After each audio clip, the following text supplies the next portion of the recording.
നീയൊക്കെ ഇപ്പൊ ഈ പറഞ്ഞുകൊണ്ട് നടക്കുന്ന ഈ ബ്രേക്കപ്പ് കഴിഞ്ഞുള്ള ഡിപ്രഷൻ, പരീക്ഷയ്ക്ക് ഇച്ചിരി മാർക്ക് കുറഞ്ഞാൽ ഉണ്ടാകുന്ന ഡിപ്രഷൻ, വീട്ടിൽ എന്തെങ്കിലും ചെറിയ പ്രശ്നം വന്നാൽ അപ്പൊ വരുന്ന ഡിപ്രഷൻ, അത് ഇതെന്നൊക്കെ പറയുന്ന ഒരു സാധനമില്ല.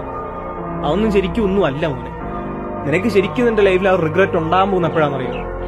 നിന്റെ ലൈഫിൽ നിനക്ക് വേണ്ടി ഇത്രയും നാളെല്ലാം ചെയ്തു തന്ന ആ ഒരാൾക്കാർ, അവർക്ക് വേണ്ടിയിട്ട് നിനക്ക് ഇത്രയും നാളായിട്ട് ഒന്നും തിരിച്ചു ചെയ്ത് കൊടുക്കാൻ പറ്റിയിട്ടില്ലെന്ന് നിനക്ക് മനസ്സിലാകുന്ന ആ ഒരു സമയം, അത് നീ ഏറ്റവും കൂടുതൽ സ്നേഹിച്ച ആൾക്കാർ നിന്റെ ലൈഫിൽ നിന്ന് വിട്ടു പോകുന്ന സമയത്ത് നീ ആഗ്രഹിച്ച പോലെ നിനക്ക് അവർക്ക് വേണ്ടി ഒന്നും ചെയ്യാൻ പറ്റിയിട്ടില്ല, അവർ ഡിസർവ് ചെയ്തിരുന്ന ആ ഒരു നല്ല ലൈഫ് സ്റ്റൈല് നിനക്ക് അവർക്ക് കൊടുക്കാൻ പറ്റിയിട്ടില്ലെന്ന് മനസ്സിലാകുന്ന ആ ഒരു ടൈമിൽ നിന്റെ മനസ്സിൽ നിനക്ക് ഉണ്ടാകുന്ന ആ റിഗ്രറ്റ് ഉണ്ട്. അതെന്ന് പറഞ്ഞു കഴിഞ്ഞാൽ നീ പിന്നെ നിന്റെ ലൈഫിൽ എന്തൊക്കെ കാണിച്ചെന്നല്ല, നീ എന്തൊക്കെ ചെയ്തിട്ടുണ്ടെന്ന് പറഞ്ഞാലും ഒരിക്കലും നിനക്ക് നിന്റെ മനസ്സിൽ നിന്ന് മാറ്റിക്കളയാൻ പറ്റത്തില്ല. സോ അതുകൊണ്ട് ഇപ്പൊ കിടന്ന് ഈ ഡിപ്രഷനാണ് ആണെന്നൊക്കെ പറഞ്ഞ് കിടന്ന് മുങ്ങിക്കൊണ്ടിരിക്കാതെ ആ ഒരു സാധനം, ആ ഒരു റിഗ്രറ്റ് എന്റെ മനസ്സിൽ ഒരിക്കലും ഉണ്ടാകാതിരിക്കാൻ വേണ്ടി വർക്ക് ചെയ്യും.